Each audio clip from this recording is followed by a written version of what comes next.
ওই যে এখন একটা ছবি বের হয়েছে, এই সব কিছুর উপর একজন স্রষ্টা নাই, পশ্চিমারা বলবে নাই, এটা এমনি এমনি একটা বিগ ব্যাং এর মাধ্যমে সৃষ্টি হয়েছে।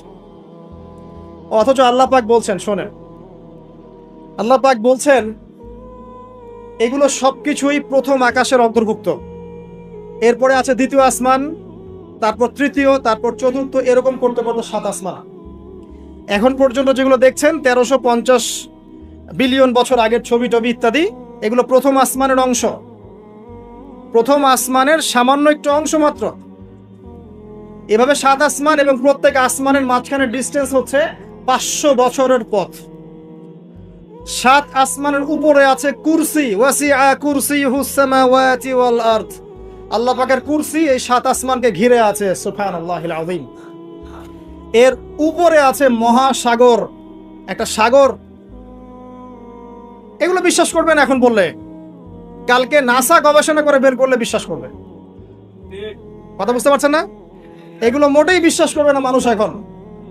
কিন্তু কাল যদি বলে যে অমুক একটা উপগ্রহ পাঠিয়েছিলাম, সে ছবি তুলে পাঠিয়েছে, মহাসাগর আছে, হ্যাঁ, তখন বিশ্বাস করবে, হ্যাঁ আছে। প্রাণের অস্তিত্ব খুঁজে বেড়াচ্ছে মহাকাশে। আল্লাহ পাক আগেই বলেছেন অসংখ্য প্রাণ আছে মহাবিশ্বে, কিন্তু কোরআন বিশ্বাস করবে না। এভাবে ঘুরতে ঘুরতে যখন জান্নাতের দেখা পাবে, পাবে না, যদি পায় আর কি, তখন মানুষকে বলবে একটা গ্রহের সন্ধান পেয়েছি, গ্রহের মধ্যে হুর পড়ি আছে, যাদের ওড়না দিয়ে এমন সুগন্ধ বের হয়, যার ওড়নার কোনা যদি পৃথিবীতে নামিয়ে দেওয়া হতো তাহলে সারা পৃথিবী সুগন্ধে ভরে যেত। তখন মানুষ বিশ্বাস করবে, হ্যাঁ আছে। যদি ওরা বলে জাহান্নাম বলতে কিছু আছে, যেখানে আযাব দেওয়া হয়, শাস্তি দেওয়া হয়, 19 জন বড় বড় ফেরেশতা আছেন, তখন এই বিশ্ববাসী বিশ্বাস করবে, হ্যাঁ আছে। আর ওরা যখন কিছু বিশ্বাস করে তখন সারা বিশ্বকে বিশ্বাস করাতে বাধ্য করে। ওরা বলছে করোনা করোনা, তখন সবাই বলছে হ্যাঁ করোনা করোনা। ওরা বলছে অমিক্রন অমিক্রন, এখন সবাই বলছে অমিক্রন অমিক্রন। তারপরে এগুলো বন্ধ, এবার রাশিয়া ইউক্রেন, রাশিয়া ইউক্রেন, এবার রাশিয়া ইউক্রেন, রাশিয়া ইউক্রেন। করোনার কথা মানুষ কিন্তু কিছুদিন আগে ভুলে গিয়েছিল। মাঝে মাঝে আমার মনে করায় দেয় আজকে এতজন মৃত্যুবরণ করেছে, আজকে এতজন আক্রান্ত, যাতে আপনি ভুলে না যান। পুরা মাইন্ড প্রোগ্রামিং, আপনার মাথা আমার মাথা প্রোগ্রামিং। তার কিছুদিন আগে ক্ষেপণাস্ত্র ক্ষেপণাস্ত্র, উত্তর কোরিয়া ক্ষেপণাস্ত্র দিচ্ছে, ক্ষেপণাস্ত্র ক্ষেপণাস্ত্র, মানে এক এক সময় এক একটা দিয়ে মানুষকে ব্যস্ত রাখা। এখন ব্যস্ত রাখছে এই যে 1350 বিলিয়ন বছর আগের ছবি, ব্যস্ত থাকো এখন, এটা নিয়ে নাচো আর গাও। কয়েক মাস যাক, এই ফাঁকে তারা কিছু কাজ করবে। মানে আমি আমার এই ছোট ভাইকে বললাম আজকে আসতে আসতে, বিষয়টা এরকম, আমাদের বাসায় ছোট বাচ্চা আছে না, অনেক সময় ছোট বাচ্চারা অনেক জ্বালায় না, জ্বালায়, খুব জ্বালায়, মানে ঘ্যান ঘ্যান প্যান প্যান শুরু করে। তখন আমরা কি করি, বাধ্য হয়ে অনেক সময় দেখা যায় বাবা স্মার্টফোনটা নিয়ে এই কার্টুনটা দেখ। আচ্ছা ঠিক আছে, আচ্ছা কার্টুন দেখতে বসে গেল, ও 1 ঘন্টা কার্টুন দেখছে। এই 1 ঘন্টা কিন্তু সে আর আপনাকে ডিস্টার্ব করবে না, আপনি রিল্যাক্সে আপনি কাজ করতে পারবেন। তাই বলে বাচ্চাদেরকে কার্টুনের অভ্যাস করায় না, আমি উদাহরণ দিচ্ছি একটা। আর যদি কার্টুন দেখাতেই হয়, ইসলামিক কোনো কার্টুন দেখায়। তো ওয়ার্ল্ড যারা নিয়ন্ত্রণ করে তারা বিশ্ববাসীর সাথে এরকম গেম খেলছে, এরকম কিছু প্রযুক্তি, এরকম কিছু মানে প্রলোভন বা আপগ্রেডেড কোনো ফিচার, এন্টারটেইনমেন্ট আপনার সামনে দিয়ে দিয়েছে, এগুলো নিয়ে আমরা ব্যস্ত। এরকম ইস্যুগুলো দিয়ে দেয়, এগুলো নিয়ে আমরা ব্যস্ত। ওরা ওদের কাজ ঠিকই করছে, আসছে, এগোচ্ছে, আমরা একটা একটা করে ইস্যু নিয়ে ব্যস্ত থাকি। যাই হোক, অনেক ভিতরে চলে যাচ্ছি। তো যেটা বলছিলাম যে এই 7টা আসমানের উপরে আছে কুরসি, তার উপরে মহাসাগর, তার উপরে আছে আরশে আজিম। যে আরশে আজিমের 8টা খুঁটি আছে। কয়টা খুঁটি? 8টা খুঁটি ধরে আছেন মাত্র 8 জন ফেরেশতা। সূরা হাক্কার মধ্যে এটা আছে। কোন সূরা? হাক্কা। এই 8 জন ফেরেশতা এটাকে বহন করে কিয়ামতের দিন নিয়ে আসবেন। সুবহানাল্লাহ। তাদের শক্তি চিন্তা করেন। আর একজন ফেরেশতার ফুৎকারে এই যে দেখছেন গ্যালাক্সির পর গ্যালাক্সি হাবি জাবি সব ধ্বংস হয়ে যাবে। একজন ফেরেশতার ফুৎকারের মাধ্যমে ধ্বংস হয়ে যাবে। এরপরেও আল্লাহ বলছেন আফালা তুমিনুন আফালা ইউমিনুন, এরপরেও কি তোমরা ঈমান আনবে না? আওয়ালাম ইয়ারাল্লাযীনা কাফারু, কাফেররা কি লক্ষ্য করে দেখে না? আন্নাস সামাওয়াতি ওয়াল আরদা কানাতা রাতকান, এই 7টা আকাশ, মহাবিশ্ব এবং পৃথিবী একটা কেন্দ্রের মধ্যে ছিল, বিন্দুর মধ্যে ছিল।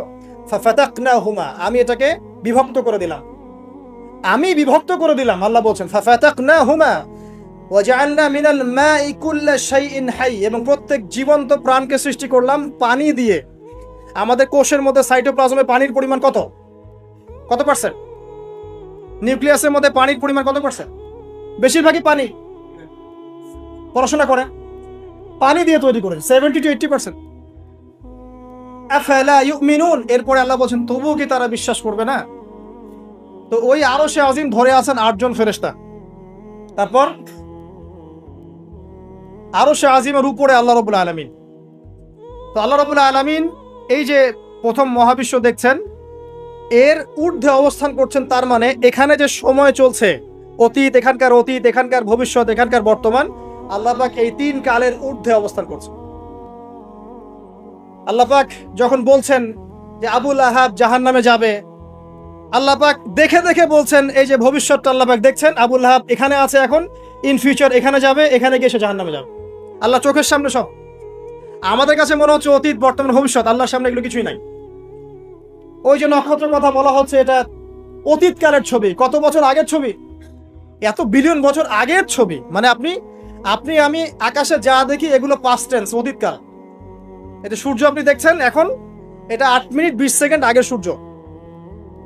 ওদের থিওরি মতে আর আলো আসতে যে সময়টুকু লাগে, এই সময়টুকু চলে যাচ্ছে আপনার। আলো আসতে কতটুকু সময় লাগে পৃথিবীতে? 8 মিনিট 19 সেকেন্ডের মতো। তার মানে আপনি যে সূর্যটা দেখছেন এটা আসলে 8 মিনিট 19 সেকেন্ড আগের সূর্য। তার মানে আমরা যা দেখছি আকাশে সব পাস্ট টেন্স, অতীতকাল। তাহলে যদি সূর্য থেকে পৃথিবীকে দেখা যায়, তাহলে ওরা পৃথিবীর অতীতকাল দেখবে। কথা কি বুঝতে পারছেন? আল্লাহ পাক এগুলো সবের ঊর্ধ্বে। এই আলোর চেয়ে প্রচন্ড গতিতে, আলোর বেগের চেয়ে যদি অনেক অনেক অসীম গতিতে কেউ যদি ছুটতে পারে মহাকাশে, তাহলে সে এই সব কালের ঊর্ধ্বে চলে যাবে। স্টিফেন হকিংসেরও তো সূত্র আছে এরকম। এটাই নবী সাল্লাল্লাহু আলাইহি ওয়াসাল্লামের মেরাজের সাথে মিলে যায়।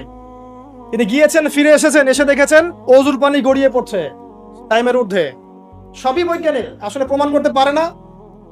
তখন বলবে যে ধর্ম, মৌলবাদ, অন্ধবিশ্বাস ইত্যাদি ইত্যাদি। যখন প্রমাণ করতে পারবে তখন ধার্মিক হয়ে যাবে ইনশাআল্লাহ। প্রতিটা বিষয়। তো এটা নিয়ে আরো ডিপ কথা আছে, আজকে ওইদিকে আমি যাচ্ছি না, শুধু এতটুকু বলছি আল্লাহ পাক এই সবকিছুর ঊর্ধ্বে। সেখান থেকে আল্লাহ রাব্বুল আলামিন সবকিছু দেখেন এবং শোনেন। আসলে আল্লাহ কোথায় এটা খুঁজতে ইব্রাহিম আলাইহিস সালাম বলছেন, হয় তারা আমার রব, চাঁদ আমার রব, বা নক্ষত্র আমার রব, সূর্য বড়, সূর্য রব। যখন এগুলো ডুবে গেল তখন তিনি একটা কথা বললেন, সেটা কি?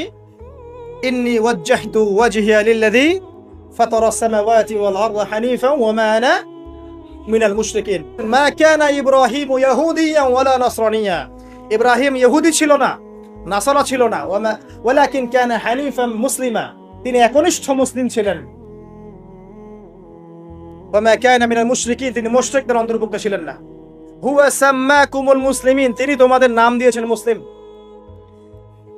তো একইভাবে নবী সাল্লাল্লাহু আলাইহি ওয়াসাল্লামকে দেখেন, তিনিও কিন্তু সমাজের অরাজকতা দেখে হেরা গুহায় চলে গেলেন। সেখানে আল্লাহকে ডাকতে লাগলেন, ধ্যান করতে লাগলেন। এক পর্যায়ে ওহী তার কাছে আসলো। দুজনের দেখেন কত মিল পাওয়া যাচ্ছে। এরপর যেমন ইব্রাহিম আলাইহিস সালামকে সমাজ থেকে তাড়িয়ে দেওয়া হলো, নবী সাল্লাল্লাহু আলাইহি ওয়াসাল্লামকেও সমাজ থেকে কি করা হলো? তাড়িয়ে দেওয়া হলো, মারা হলো, গালি দেওয়া হলো, রক্তাক্ত করা হলো। এক পর্যায়ে তাকে হিজরত করে চলে যেত। মিল পাচ্ছেন? পরিবার বাধা দিয়েছে ইব্রাহিম আলাইহিস সালামকেও, মুহাম্মদ সাল্লাল্লাহু আলাইহি ওয়াসাল্লামকে। আত্মীয়রা বাধা দিয়েছে ইব্রাহিম আলাইহিস সালামকেও, মুহাম্মদ সাল্লাল্লাহু আলাইহি ওয়াসাল্লামকেও। সমাজ বাধা দিয়েছে ইব্রাহিম আলাইহিস সালামকেও, মুহাম্মদ সাল্লাল্লাহু আলাইহি ওয়াসাল্লামকে। হিজরত করে চলে যেতে হয়েছে তাকেও এবং তাকেও আলাইহিস সালাম। দুজনের চেহারার মিল। চলে যাওয়ার সময় তাদের সাথে কে ছিল? ইব্রাহিমের সাথে তার স্ত্রী সারা। তার স্ত্রীর নাম কি? বিশ্বের সবচেয়ে সুন্দরী মহিলা ছিলেন দুজন। কয়জন? দুজন। একজন হাওয়া আলাইহিস সালাম, 2 নাম্বার সারা আলাইহিস সালাম। তাদের মতো সুন্দরী নারী পৃথিবীতে খুব একটা আসেনি। এই ওয়াজটা আবার আপনার বউকে শোনায়েন না, রাগ হয়ে যান। তাকে গিয়ে বলবেন বিশ্বের সবচেয়ে সুন্দর মেয়ে তুমি, আমার চোখে তুমি সবচেয়ে সুন্দর। যদি কন্ট্রোল করতে চান খালি প্রশংসা আর প্রশংসা। নিন্দা করতে গেলেই সমস্যা, নিন্দা করতে গেলেই বেঁকে বসে যাবে। খালি প্রশংসা, তুমি অনেক সুন্দর, তোমার রান্না অনেক সুন্দর, তোমার রুচি অনেক ভালো, তুমি আছো বলেই আমার সব কাজ সুন্দর হচ্ছে। শুধু প্রশংসা, দেখবেন যে সব সুন্দর মতো চলছে। ঘুড়ি উঠছে আকাশে সুন্দর। আর যদি টানা হেঁচড়া শুরু করেন তাহলে ওই যে মাঞ্জা দিতেন না আপনারা, ঘুড়ি ঘুড়ি কেটে চলে যাবে। আর অন্য আরো ঘুড়ি যদি আকাশে থাকে তাহলে ওই ঘুড়ি ঘুড়ি ম্যাচটাকে কেটে চলে যাবে। কথা কি বুঝতে পারছেন? বোঝেন বোঝেন। যাই হোক, এখন কিন্তু এই সময়টা চলছে, প্রত্যেক ঘরে ঘরেই ফিতনা আর প্রত্যেক ঘরে ঘরেই পরকীয়া। অতএব হৃদ্যতা ভালোবাসা বজায় রাখার চেষ্টা করতে হবে। আল্লাহ পাক তৌফিক দান করুন, আমিন। হিজরতের সময় তাদের দুইজনের সঙ্গী হচ্ছেন তাদের স্ত্রীরা। দেখেন, শুরু থেকে নবী সাল্লাল্লাহু আলাইহি ওয়াসাল্লামের পাশে ছিল তার স্ত্রী খাদিজা রাদিয়াল্লাহু আনহা এবং ইব্রাহিম আলাইহিস সালামের পাশে তার স্ত্রী সারা আলাইহিস সালাম। আর খাদিজা রাদিয়াল্লাহু আনহার অবদান সম্পর্কে তিনি বলছেন যে আমার কথা যখন কেউ শুনতো না তখন খাদিজা আমার উপর ঈমান এনেছিল। অতএব তোমরা তাকে নিয়ে ভালো মন্দ বলো না। আর খাদিজা রাদিয়াল্লাহু আনহা সেই মহিয়সী নারী যাকে জিবরাইল আলাইহিস সালাম সালাম দিয়েছেন এবং তার জন্য জান্নাতে এমন একটা ঘর নির্মাণ করা হয়েছে যেই ঘরের মধ্যে কোনো শোরগোল নাই, কোনো রকমের শব্দ দূষণ নাই, সুকুন আর সালাম, পিস। আমাদের মা বোনদেরকে আল্লাহ পাক খাদিজা রাদিয়াল্লাহু আনহার মতো বানিয়ে দিন, আমিন। এবার হিজরত তাকেও করতে হলো। তিনি করলেন মদিনায় সাল্লাল্লাহু আলাইহি ওয়াসাল্লাম। আর ইব্রাহিম আলাইহিস সালাম কোথায় করলেন? না, প্রথমে ফিলিস্তিনে। কোথায়?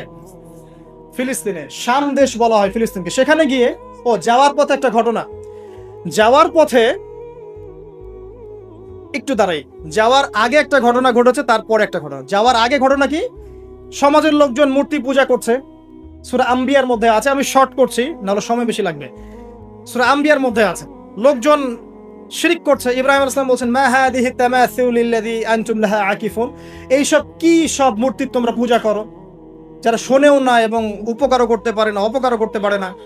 তখন তার কওম তাকে বলছেন, তুমি কি আমাদের সাথে ঠাট্টা মশকরা করছো না? তোমার কাছে কোনো সত্য আছে? তখন ইব্রাহিম আলাইহিস সালাম বলছেন, তোমরা চলে গেলে আমি এদের ব্যাপারে ব্যবস্থা নিব। যখন তারা চলে গেল, ইব্রাহিম আলাইহিস সালাম এই সবগুলো মূর্তিকে ভেঙে ফেললেন, ইল্লা কাবীরাম মিনহু, শুধু বড় মূর্তিটা বাদ দিয়ে। তারা ফিরে আসলো, এসে দেখলো যে মূর্তি ভাঙা। কে ভাঙলো? মান ফাআলা হাদা বিআলিহাতিনা, আমাদের উপাস্যদের সাথে এই কাজ কে করেছে? একজন বলল, হয়তোবা সে ব্যক্তি করেছে, ইউকালু লাহু ইব্রাহিম, যার নাম ইব্রাহিম।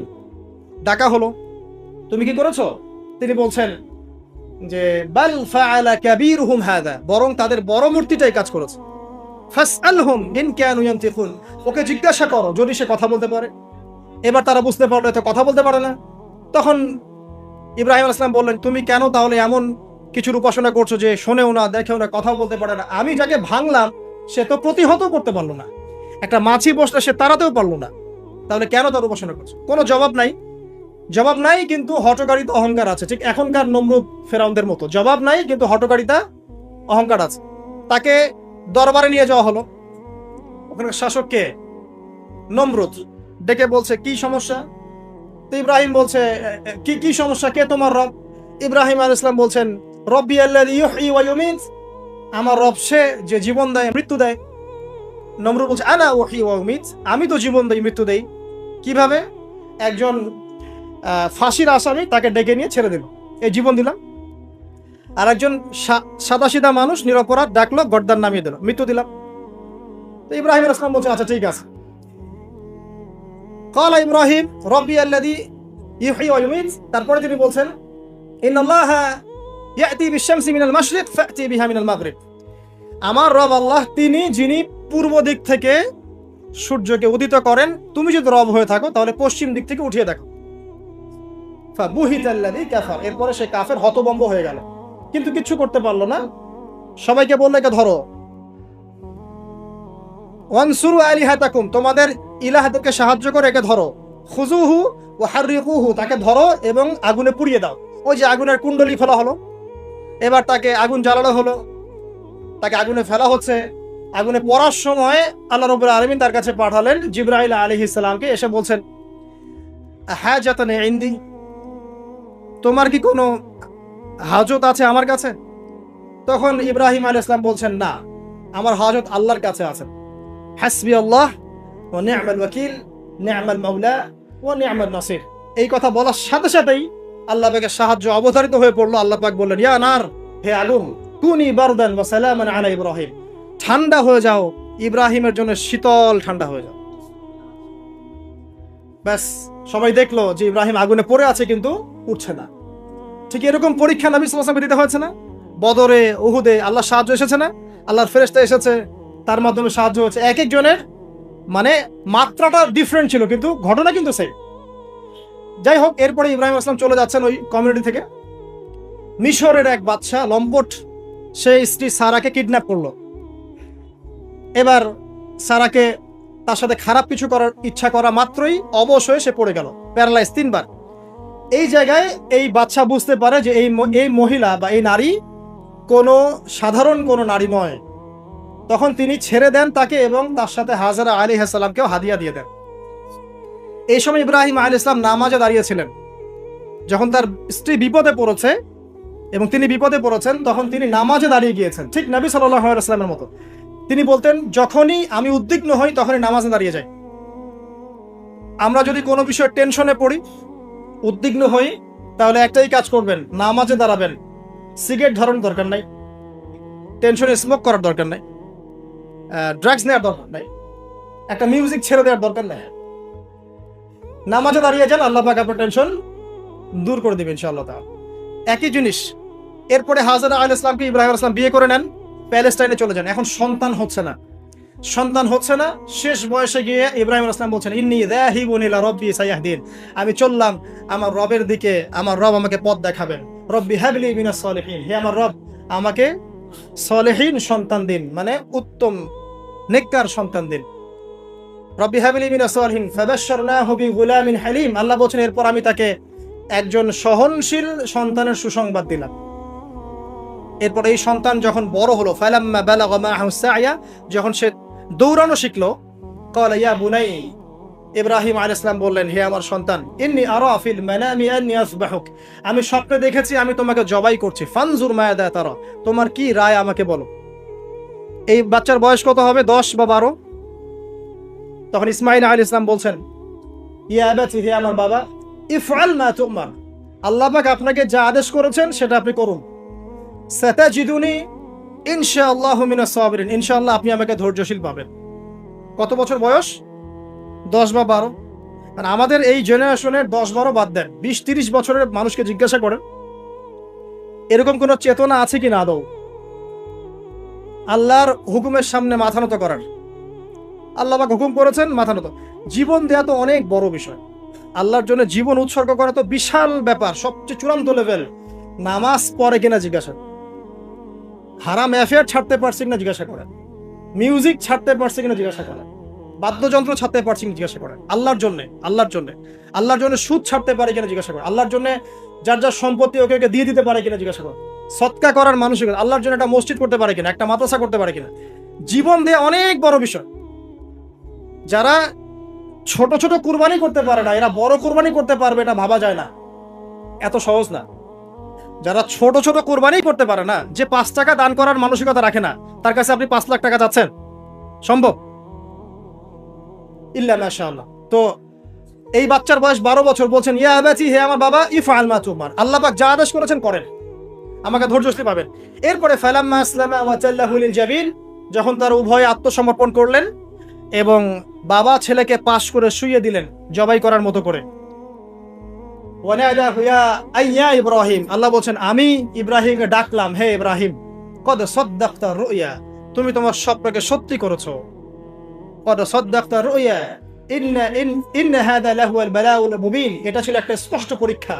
ওয়া ফাদাইনাহু বিযিবহিন আযীম, এই জায়গায় আমি একটা মহান কুরবানি উৎসর্গ করলাম, সন্তান কুরবানি দেওয়া লাগবে না। ওয়া সালামুন আলা ইব্রাহিম, ইব্রাহিমের উপরে শান্তি বর্ষিত হোক। এই হলো আপনার ঈদুল আজহা। কয়জন মানুষ কুরবানি করার সময় এই চেতনা লালন করেছে যে আমি ইব্রাহিম, আমি যাকে কুরবানি করছি আমার সবচেয়ে প্রিয় বস্তু ইসমাইল, এবং যদি জীবনে কখনো আমার সুযোগ আসে আমিও আমার জান, আমার মাল, আমার সম্পদ আল্লাহর রাহে কুরবানি করব ইনশাআল্লাহ। কয়জন এই রাহে কুরবানি করেছে? স্রেফ গোশত খাওয়ার উৎসব বানিয়ে নিয়েছে আমরা এটাকে, স্রেফ গোশত খাওয়া। আর গোশতের ভাগাভাগি কারাকারি নিয়ে যে মানে কি যে একটা অবস্থা, এটা আমার চেয়ে আপনারা ভালো জানেন। যাই হোক, এরপরে বাবা ছেলে মিলে নির্মাণ করলেন কাবা। আল্লাহ পাক তাদের সম্পর্কে বলছেন, যে ইয ক্বালা লাহু রাব্বুহু আসলিম ক্বালা আসলামতু লিরাব্বিল আলামিন, যখনই আল্লাহ পাক ইব্রাহিম আলাইহিস সালামকে কোনো আদেশ করেছেন তিনি সাথে সাথে সেটা মাথা পেতে নিয়েছেন। এর নাম হচ্ছে মুসলিম, এবং তিনি মুসলিম জাতির পিতা। আমরা কথা বলছি কাকে নিয়ে? মুসলিম উম্মার জাতির পিতা, the father of the real father of the nation, Ibrahim আলাইহিস সালামকে, তাই নাকি? তার ব্যাপারে আল্লাহ পাক বলছেন যখনই আমি তাকে বলেছি আত্মসমর্পণ করো, সাথে সাথে সে আত্মসমর্পণ করেছে। এবং যত যত পরীক্ষা আমি তাকে নিয়েছি প্রত্যেকটা পরীক্ষায় সে উত্তীর্ণ হয়েছে। এরপরে কাবা ঘর নির্মাণ করেছে, নির্মাণ করার পরে দোয়া করেছে এই যে রব্বানা তাকাব্বাল মিন্না ইন্নাকা আনতাস সামিউল আলিম ওয়া তুব আলাইনা ইন্নাকা আনতাত তাওয়াবুর রহিম, দোয়া করেছেন। এর আগে যে জমজম কূপের ঘটনাও আছে, হাজরা আলাইহিস সালাম ছুটছেন, খাবার পানি কিছুই নাই, অলৌকিকভাবে আল্লাহ রাব্বুল আলামিন এই জমজম কূপ তৈরি করলেন। তাই প্রতিটা ঘটনা কার সাথে সম্পৃক্ত? ইব্রাহিমের পরিবারের সাথে সম্পৃক্ত আলাইহিস সালাম। এই দোয়া করার পর তিনি আরো একটা দোয়া করেছেন, সেই দোয়াটা কি জানেন? রব্বানা ওয়াবআস ফীহিম রাসূলাম মিনহুম ইয়াতলু আলাইহিম আয়াতিক ওয়া ইউআল্লিমুহুমুল কিতাবা ওয়াল হিকমা ওয়া ইউযাক্কিহিম ইন্নাকা আনতাল আজিজুল হাকীম।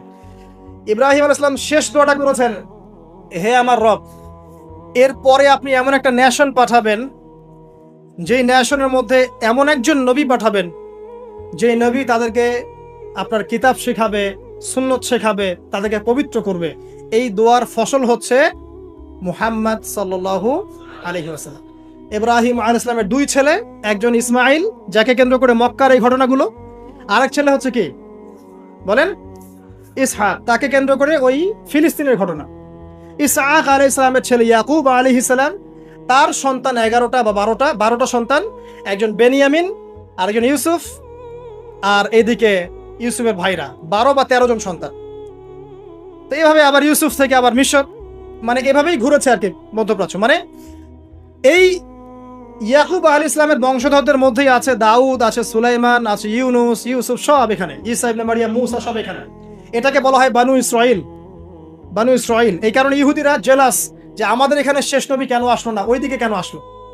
আর এইদিকে মক্কা থেকে ইসমাইল আলাইহিস সালাম, এদিকে একজন নবী, ইসমাইল আলাইহিস সালামের পরে এই একজন নবী, শেষ নবী মুহাম্মদ সাল্লাল্লাহু আলাইহি ওয়াসাল্লাম। আমরা হচ্ছে বনু ইসমাইল, বুঝতে পারছেন কথাটা? তো ওই যে দোয়া, তার ফসল মুহাম্মদ সাল্লাল্লাহু আলাইহি ওয়াসাল্লাম। এবার তিনি যখন দাওয়াতি কাজ শুরু করলেন, সেম পরিবার থেকে বাধা, সমাজ থেকে বাধা, হিজরত, রক্তক্ষরণ, আপনার গাছের ছাল পাতাকে থাকতে হয়েছে, তায়েফে মার খেতে হয়েছে, মদিনায় গিয়ে ইসলামিক স্টেট কায়েম করেছেন, বদরের যুদ্ধ করতে হয়েছে, উহুদ, তারপর খন্দক, তারপর হুদায়বিয়ার সন্ধি, তারপর খায়বার আক্রমণ, তারপরে মক্কা বিজয়। ইব্রাহিম আলাইহিস সালামকে আল্লাহ পাক রাষ্ট্রীয় ক্ষমতা দেননি শুধু, কিন্তু মুহাম্মদ সাল্লাল্লাহু আলাইহি ওয়াসাল্লামকে রাষ্ট্রীয় ক্ষমতাও দিয়েছে। উভয়ের জীবনে এত মিল বলেই হয়তো নবীজি বলেছেন যে আমার চেহারা তার চেহারার মতোই। এবং আমরাও দরুদের মধ্যে পড়ি কি, আল্লাহুম্মা সাল্লি আলা মুহাম্মদ ওয়া আলা আলি মুহাম্মদ কামা সাল্লাইতা আলা ইব্রাহিম ওয়া আলা আলি ইব্রাহিম ইন্নাকা হামিদুম মাজিদ, আল্লাহুম্মা বারিক আলা মুহাম্মদ ওয়া আলা আলি মুহাম্মদ কামা বারাকতা আলা ইব্রাহিম ওয়া আলা আলি ইব্রাহিম ইন্নাকা হামিদুম মাজিদ। তো প্রিয় ভাইরা, এতটুকু আপনারা বুঝতে পেরেছেন। শেষ করার আগে এতটুকু বলবো, প্রত্যেকটা ইবাদতের পিছনে সার গল্প না জানলে সেই ইবাদতের স্বাদ পাওয়া যায় না। আমাদের ঈদুল আজহার মূল চেতনা কি ছিল? ত্যাগের চেতনা। আল্লাহর জন্য নিজের সবচেয়ে প্রিয় বস্তু কুরবানি করার মানসিকতা থাকতে হবে। আর আপনি নিজেকে প্রশ্ন করেন, আয়নার সামনে দাঁড়ান, আয়নার সামনে দাঁড়িয়ে প্রশ্ন করেন, আমার সবচেয়ে প্রিয় বস্তু কি? আমার সম্পদ, আমার বাড়ি গাড়ি, আমার চাকরি, আমার স্ত্রী সন্তান, আমার জমি জমা, বা আমার নিজের জীবন? এই তো। আমি বলছি না আপনি আপনার জীবন আল্লাহর পথে এখনই কুরবান করে দেন। আমি বলছি আপনি আগে শুরু থেকে শুরু করেন। অ্যাটলিস্ট আল্লাহর জন্য নামাজ পড়া শেখেন, অ্যাটলিস্ট আল্লাহর জন্য নামাজটা পড়া শুরু করেন, আল্লাহর জন্য রোজা রাখেন, আল্লাহর জন্য যাকাত দেন, আল্লাহর জন্য একটু সদকা করেন, আল্লাহর জন্য একটা মাদ্রাসা করেন, একটা মসজিদ করেন, দিনের কোনো প্রজেক্ট করেন, দিনের কোনো খেদমত করেন। এরপরে আপনি আপনার পরিবারটাকে আদর্শ পরিবার বানান, আপনার পরিবারটাকেও আল্লাহর পথে নিয়ে চলেন। যদি কখনো আপনার সামনে এমন সুযোগ দাঁড়ায় যে আল্লাহর জন্য আপনাকে জীবনও দিতে হচ্ছে, তখন আপনি দিতে পারবেন ইনশাআল্লাহ। এখন পারবেন না, কারণ এখন আপনি নামাজই পড়ছেন না। আল্লাহ পাক আমাদেরকে বোঝার তৌফিক দান। 1 নাম্বার ত্যাগের মানসিকতা। 2 নাম্বার ভোগবাদী বিষয়গুলো থেকে বেরিয়ে আসা। এখন সিস্টেম চলছে খালি ভোগবাদ, খাও দাও ফুর্তি করো, ওই যে রবীন্দ্রনাথের কবিতার মতো, যিনি অবশ্য 17 কি 18 বছর বয়সে বিয়ে করেছিলেন এবং তার স্ত্রীর বয়স ছিল 10 কি 11 বছর। এটা নিয়ে যদিও বা কোনো নাস্তিকের কোনো মাথা ব্যথা এখনো আমরা দেখি নাই। তো তার কবিতার মতো, দু হাতে যা পাও হাত পেতে নাও, ঠিক আছে, দু হাতে যা পাও হাত পেতে নাও, বাকির খাতা শূন্য থাক। এটা তাদের কনসেপ্ট, মানে দুনিয়া যা পাচ্ছেন দু হাতে হাত পেতে নেন, বাকির খাতা শূন্য থাক। বাকির লোভে নগদ পাও না কে ছাড়ে ভুবনে, লালন বলেছে, বাকির লোভে নগদ পাও না দুনিয়াতে কে ছাড়ে। ঠিক পশ্চিমাদের একই কনসেপ্ট, খাওয়া দাওয়া ফুর্তি করো, ভোগবিলাস করো, পরকাল বলে কিছু নাই। যদি হয়ও পরকাল তখন দেখা যাবে, বিষয়টা এমন, ঠিক আছে। আর আমাদের কনসেপ্ট কি, দিনের জন্যে যা পারেন সব ছেড়ে দেন। দিনের জন্য যদি দুনিয়া চলেও যায় যাক, বাকির খাতা পরকালের খাতা পূর্ণ হোক, এটা খালি থাকবে, পরকালের খাতা যেন পূর্ণ থাকে, এটা আমাদের কনসেপ্ট। আল্লাহ পাক জাহান্নামের মধ্যে একজন ব্যক্তিকে ঢুকাবেন, 1 সেকেন্ড ঢুকাবেন আর বের করবেন, মানে আল্লাহ পাকের 1 সেকেন্ড, এটা কত বছর আমি জানি না। আল্লাহ পাকের একদিন হচ্ছে 50,000 বছরের সমান। তো তাকে জিজ্ঞাসা করা হবে দুনিয়াতে কি সুখে ছিলে, সে বলবে যে সুখ কি জিনিস আমি তো জানি না। সে ব্যক্তি পৃথিবীর সবচেয়ে সুখী ব্যক্তি ছিল, তাকে 1 সেকেন্ডের জন্য জাহান্নামে ঢোকানো হবে, বের করা হবে, সে বলবে সুখ কি আমি জানি না। আর আমরা মনে করি এখনকার যারা বিলিয়নার আছেন, অথবা এরকম কেউ হতে পারে সেই ব্যক্তি, যে চোখের ইশারা করলেই এক দেশ দখল হয়ে যায়, ঠিক আছে। আর সবচেয়ে দুঃখী একটা মানুষকে আল্লাহ পাক ঢোকাবেন জান্নাতে, 1 সেকেন্ড ঢোকাবেন, বের করবেন। দুনিয়াতে কষ্ট ছিলে, সে বলবে যে কষ্ট কি জিনিস আল্লাহ আমি তো জানি না। তো চূড়ান্ত সফলতা এটা, এই জন্য ভোগবাদী দর্শন না, ইসলামের জন্য আল্লাহর জন্য ছাড় দিতে শেখেন, ত্যাগ করতে শেখেন। 3 নাম্বার, পরিবারের আদর্শ ঠিক করতে হবে। দেখেন ইব্রাহিম আলাইহিস সালামের পরিবার, মা হাজেরা